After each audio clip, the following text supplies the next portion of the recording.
আলু আর আটা দিয়ে তো এ যাবৎ অনেক রকমেরই টিফিন রেসিপি তৈরি করে খেয়েছি এবং আপনারাও কম বেশি তৈরি করে খেয়েছেন। আজকে আমি আটা সুজি দিয়ে এমন একটি টিফিন রেসিপি তৈরি করব। এই টিফিন রেসিপিটি তৈরি করাও যেমন সহজ, খেতেও তেমনি অনেক বেশি মজা। যে সকল ভাই বোনেরা ঝাল জাতীয় খাবারগুলো খেতে অনেক বেশি পছন্দ করেন, আজকের রেসিপিটি শুধু তাদের জন্য। একবার খেলে এই রেসিপিটি দ্বিতীয়বার তৈরি করতে যাবেন, আমি গ্যারান্টি দিতে পারি। টিফিন রেসিপি তৈরি করার জন্য প্রথমে এখানে আমি পরিমাণ মতন কুসুম গরম পানি নিয়েছি। দিয়ে দিচ্ছি এখানে ইস্ট চায়ের চামচের হাফ চামচ পরিমাণ। প্রথমে ইস্ট পানির সাথে ভালো করে মিশিয়ে নিব। তো ভালো করে মেশানো হয়ে গেছে, এখন এখানে দিয়ে দিব সুজি। এখানে আমি হাফ কাপ পরিমাণ সুজি দিয়েছি আর হাফ কাপ দিয়ে দিচ্ছি আটা। দুটো উপকরণ আমি সমানভাবে দিয়েছি। এখন হ্যান্ড উইচ দিয়ে সুজি আটা পানির সাথে ভালো করে মিশিয়ে নিচ্ছি। এখানে পানির পরিমাণটা একটু কম ছিল, সেজন্য এখানে আমি আবার পানি দিয়ে দিলাম। দিয়ে ভালো করে নেড়েচেড়ে মিশিয়ে নিচ্ছি। এখানে আপনাদের নাস্তার পরিমাণ অনুযায়ী সুজি আটাটা কম বেশি করে দিয়ে দিবেন। আমি আমার পরিমাণ অনুযায়ী দিয়েছি। এখন আমি রেস্টে রেখে দিব 10 মিনিটের জন্য। 10 মিনিট পরে ফিরে আসলাম। আর ব্যাটারের ঘনত্বটা দেখেই তো বুঝতে পারছেন, এখানে যেহেতু ইস্ট আছে সেক্ষেত্রে কিন্তু এটা অনেকটাই স্টিকি হবে ব্যাটারটা। আর নেড়েচেড়ে নেওয়ার সাথে সাথেই দেখতে পাচ্ছেন ভাই বোনেরা এটা কেমন একটা আঠালো হয়ে গেছে।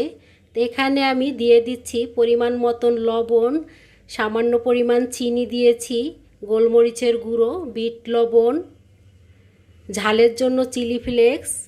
আপনারা এখানে লাল মরিচের গুঁড়োটাও দিতে পারেন।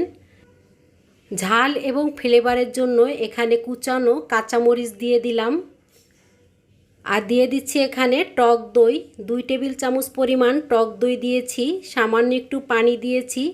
এখন আমি ব্যাটারটা আবার নেড়ে চেড়ে নিচ্ছি, ভালো করে সব উপকরণগুলো মিশিয়ে নিতে হবে। তো মিশানো হয়ে গেছে, এক সাইড করে রেখে দিলাম। এই টিফিন রেসিপিটি খেতে আরও চটপটা করার জন্য সেজন্য কয়েক প্রকারের উপকরণ দিয়ে মশলা তৈরি করে নিব।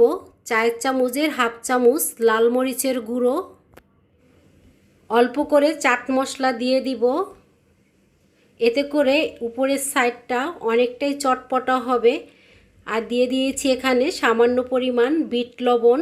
এখন আমি এই 3টি উপকরণ ভালো করে মিশিয়ে নিচ্ছি।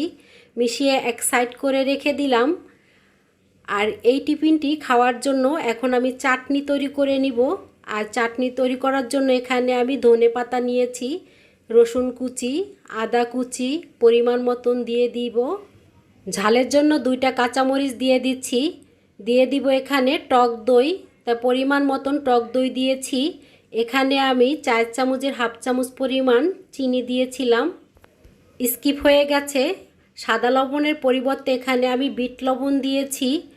আর এই টক দইটাও অনেকটাই টক ছিল, সেজন্য এখানে আমি আর লেবুর রস দিব না।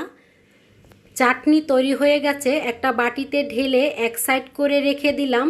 এখন চলে আসলাম টিফিনটি তৈরি করার জন্য।